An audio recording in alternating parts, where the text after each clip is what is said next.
ಪರೋದದಾತೀತಿ ಕುಬುದ್ಧಿರೇಶ. ಸುಖ ಯಾರಿಂದಲೂ ನಮಗೆ ಜೀವನದಲ್ಲಿ ಬರಲ್ಲ, ದುಃಖವೂ ಯಾರಿಂದಲೂ ಬರಲ್ಲ. ಅವರೊಂದು ನೆಪವಾಗಿ ಮಾತ್ರ ಇರ್ತಾರೆ. ನನಗೆ ಇವರೇ ಸುಖ ಕೊಟ್ಟರು, ಇವರೇ ದುಃಖ ಕೊಟ್ಟರು ಅಂದರೆ ಅವರಷ್ಟು ಮೂರ್ಖ ಜಗತ್ತಿನಲ್ಲಿಲ್ಲ.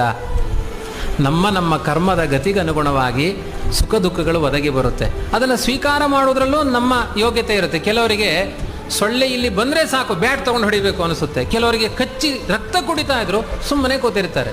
ಇವರಿಗೆ ದುಃಖ ಆಗಲಿಲ್ಲ, ಅವರಿಗೆ ಸೊಳ್ಳೆ ಹಾರಿದ್ದೇ ದುಃಖ ಆಗಿದೆ ಅಂದರೆ ಏನರ್ಥ? ನಿಮ್ಮ ಮನಸ್ಸಿನ ಮೇಲೆ ಅದು ಡಿಪೆಂಡ್ ಆಗಿದೆ. ಮನಃಪರಂ ಕಾರಣ ಮಾಮನಂತಿ ಸಂಸಾರ ಚಕ್ರಂ ಪರಿವರ್ತಯೇತ್ತತ್. ನಿಮ್ಮ ಮನಸ್ಸಿನ ಮೇಲೆ ಆಗುವ ಪರಿಣಾಮಗಳದು ಸುಖ ದುಃಖಗಳು. ನಿಮ್ಮ ಮನಸ್ಸನ್ನು ಸರಿ ಮಾಡಿಕೊಳ್ಳಿ, ಅವಾಗ ಅರ್ಥ ಆಗುತ್ತೆ ಸುಖ ದುಃಖಗಳಿಗೆ ಯಾರೂ ನೇತಾರರಿಲ್ಲ. ಸುಖಂ ಈಶೇಚ್ಛಯ ಅಂದ್ರೂಣ, ದುಃಖಂ ಚಾಪಿ ತದಿಚ್ಛಯ. ನಮ್ಮ ಜೀವನದ ಸುಖಕ್ಕೂ ಭಗವಂತನೇ ನಿಯಾಮಕ, ದುಃಖಕ್ಕೂ ಭಗವಂತ ನಿಯಾಮಕ. ಯಾರೂ ನಮಗೆ ನಿಯಾಮಕರಿಲ್ಲ.